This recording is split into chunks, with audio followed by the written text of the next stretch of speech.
Վառ գույներով այս տարաները հաճախ են կլանում երեխաների ուշադրությունը։ Փոքրիկը կարծելով հյութ կամ քաղցրավենիք է, ուտում խմում է, որից հետո թունավորում ախտորոշմամբ տեղափոխվում հիվանդանոց։ Կենցաղային նյութերի, լվացող, մաքրող, քայքայող միջոցների բաղադրության մեջ հավաքված են Մենդելեևի աղյուսակի գրեթե բոլոր տարրերը, ինչը նշանակում է, որ երեխայի ձեռքում ու աչքի առջև սրանք անելիք չունեն։ Սակայն հաճախ դրանց սխալ պահման հետևանքով առաջանում են բարդ հետևանքներ։ Մաքրող հեղուկներ, այրող քայքայող ազդեցությամբ, լվացող հեղուկներ, օրգանական լուծիչներ, ացետոն, այլ տեսակի ներկերը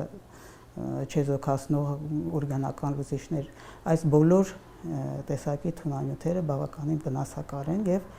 ընդունման դեպքում կարող են առաջացնել լուրջ վնասումներ։ Ավելի վտանգավոր են գազօջախը, զուգարանակոնքը լվացող, կոյուղիները մաքրող նյութերը։ Սրանք պարունակում են հիմքեր եւ թթուներ, օրինակ կաուստիկ սոդա։ Մտնելով օրգանիզմ առաջացնում են թե տեղային եւ թե համակարգային վնասումներ, կերակրափողի եւ աղեստամոքսային տրակտի վերին հատվածի այրվածքից մինչեւ նյարդային խնդիրներ։ Տեղային վնասումները հիմնականում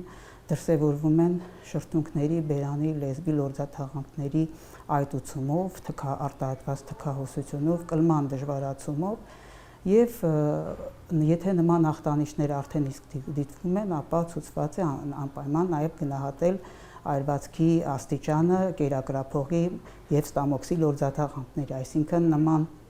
դեպքերում ծնողները պարտադիր պետք է ուղղորդվեն հիվանդանոց։ Ժավելն ու ացետոնն էլ են վնասում, հատկապես մեծ քանակությունը։ Նյարդային համակարգի վրա ազդում են օրգանական լուծիչները, բենզինը, կերոսինը եւ այլն։ Երեխայի ձեռքն այս միջոցներին հասնում է նաեւ այն պատճառով, որ պահվում են ոչ գործարանային տարաներում։ Սեզոնայնությունն էլ նշանակություն ունի, օրինակ պահածոյացման նպատակով հաճախ է օգտագործվում քացախաթթվական էսենցիան, որը նույնպես քայքայող այրող ազդեցություն ունի եւ նաեւ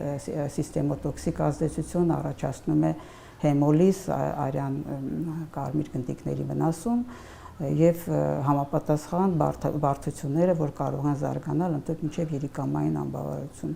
Մասնագետի խոսքով վերջին տարիներին կենցաղային նյութերի հետևանքով մանկական թունավորումների դեպքերն ավելացել են։ Միայն Մուրացան հիվանդանոց տարեկան դիմում է շուրջ 100 ծնող։ Բժիշկը հորդորում է պահել այս նյութերը երեխաներին անհասանելի վայրերում, իսկ եթե այնուամենայնիվ դեպքը տեղի է ունեցել, անհապաղ դիմել բուժհաստատություն։ Արամ Մարանդյան, Սեյրան Անտոնյան, լուրեր։